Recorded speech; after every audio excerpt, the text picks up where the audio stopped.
People have asked me for the last 24 years, how do you develop an above average income? And the answer is, become an above average person. Develop an above average handshake. Some people want to be successful, they don't even work on their handshake. As easy as that would be to start on. They let it slide, they don't understand.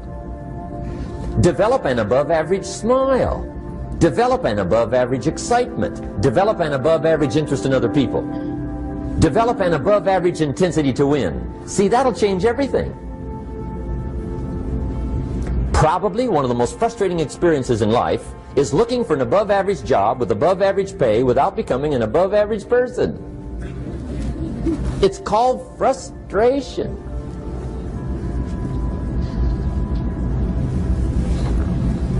And Mr. Schoaf gave me probably the greatest clue he gave me when I first met him. He said, Jim, if you want to be wealthy and happy the rest of your life, just learn this lesson well.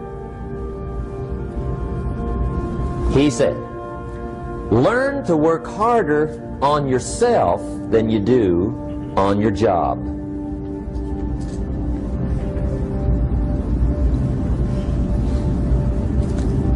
Then Mr. Schoaf gave me probably one of the most important clues among so many things he taught me, but this was in those early days.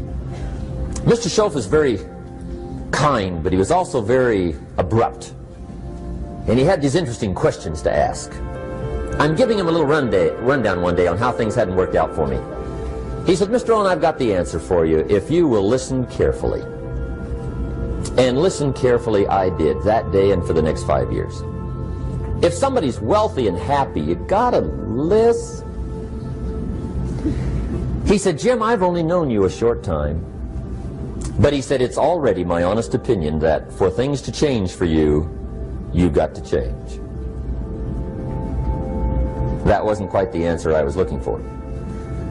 But that's the answer he gave me, and I pass it along to you. For things to change for you, you've got to change. Otherwise, it isn't going to change. Before I met Mr. Schoaf, I used to say, I sure hope things will change. Right? That seemed to be my only hope. If it isn't going to change, I'm in serious trouble. And then I discovered it isn't going to change, so I'm in serious trouble.